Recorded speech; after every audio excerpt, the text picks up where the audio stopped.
हरे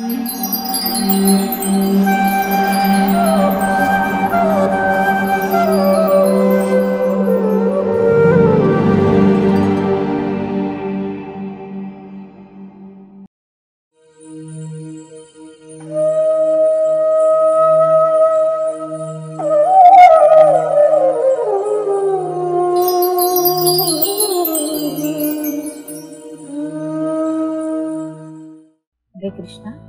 आज हमारे वर्तमान समय के सबसे विवादित विषय या प्रश्न का है नारी स्वातंत्र यानी वुमेन्स लिबरेशन, इस पे चर्चा करें। कोई बुद्धिमान लोग कहते हैं कि आज तो नारी चंद्र पे पहुंच गई तो उसे घर में बांध के रखना अपराध है। तो कोई संकुचित लोग कहते हैं कि नहीं, नारी हमेशा से शारीरिक शक्ति से दुर्बल है तो उन्हें हमेशा अपने पिता, पति या पुत्र पे निर्भर होना चाहिए।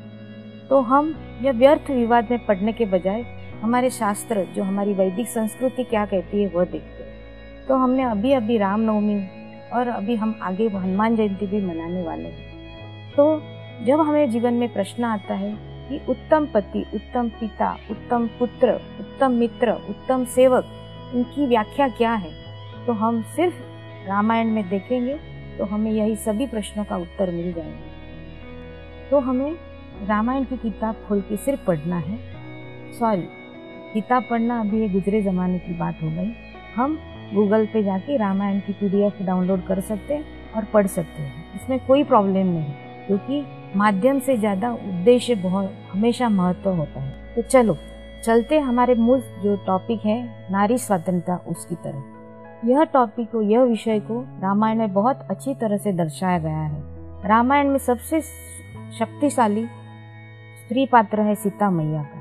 अगर हम हमारे कोई भी जनरेशन के व्यक्ति को पूछेंगे जिसने टीवी पे रामायण देखी है या पढ़ी है कि आप सीता मैया के बारे में क्या जानते हो या क्या सोचते हो, तो सभी का एक ही उत्तर होता है कि संस्कृति, समाज और कुटुंब के नाम पे सीता मैया पे शारीरिक शोषण या मानसिक शोषण किया गया है।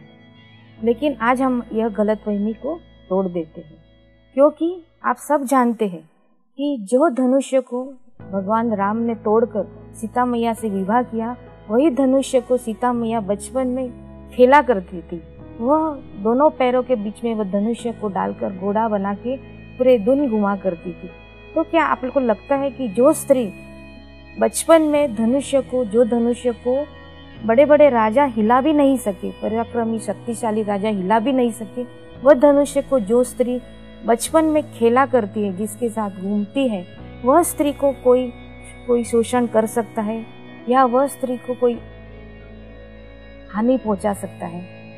तो हम कहते हैं नहीं, हम यह सोच भी नहीं सकते, क्योंकि सीता मैया सिर्फ योद्धा नहीं थी, वह एक बहुत बड़ी सती स्त्री थी कि उनको अगर कोई छू भी लिया, कोई हीन भावना से अगर किसी ने उनको छू भी लिया तो वहाँ ही भस्म हो जाएगा और उसका नाश हो सकता था। तो हमें प्रश्न पड़ता है कि सीता मैया ने रामायण में फिर इतने अन्याय क्यों सहन किए? तो यह प्रश्न का उत्तर है कि भगवान राम का यह मिशन था और भगवान राम की यह मिशन में हर एक पात्र को उनका मर्यादा और उनका लेवल बताया गया था और हर एक पात्र ने वही मर्यादा और उन लेवल को ध्यान में रखकर अपना रोल निभाना था।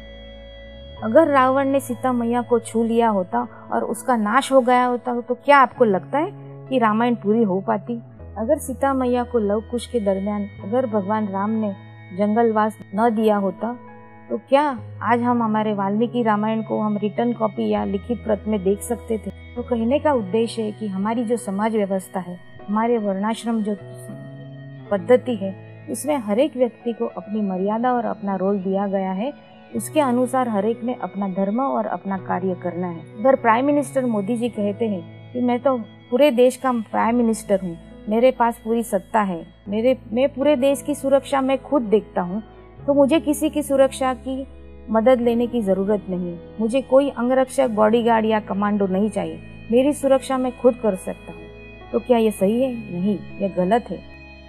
अगर नरेंद्र मोदी अपने साथ बॉडीगार्ड या अंगरक्षक को लेके घूमते हैं तो उसका मतलब ये नहीं कि वह कमज़ोर है, वह अपनी सुरक्षा खुद कर सकते हैं, लेकिन उन्होंने अपनी समय और अपनी जो शक्ति है वह अपनी सुरक्षा में लगाने के बजाय अगर वो देश के बड़े बड़े हित के कार्य और पूरे देश की जिम्मेदारी अच्छी तरह से संभाल सके तो उनकी शक्ति और उनकी ताकत का वह सही उपयोग होगा। उसी तरह हमारे समाज की स्त्रियां भी कमजोर नहीं है, वह अपनी सुरक्षा खुद कर सकती है, लेकिन उनके कंधों पर भगवान ने बाय डिफॉल्ट नेचुरली एक बहुत बड़ी जिम्मेदारी दी है।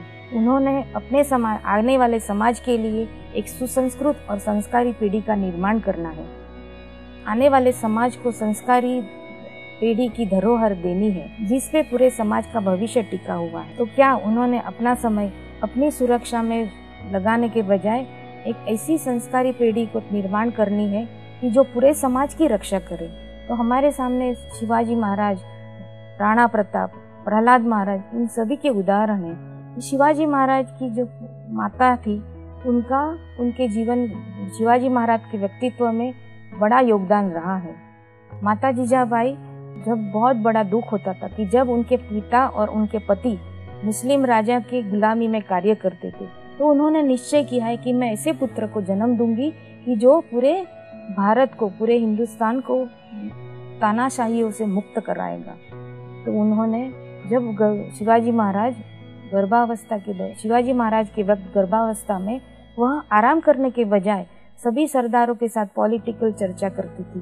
वह बड़े बड़े गढ़ या किलों पे चढ़कर जाती थी, वहाँ के भौगोलिक सरहदों की सुरक्षा या उन पे चर्चा विचारणा करती थी। वह अपने बच्चे पेट में हुए शिवाजी महाराज छोटा शिशु था, उनको हमेशा रामायण या महाभारत की कहानी भी सुनाती थी।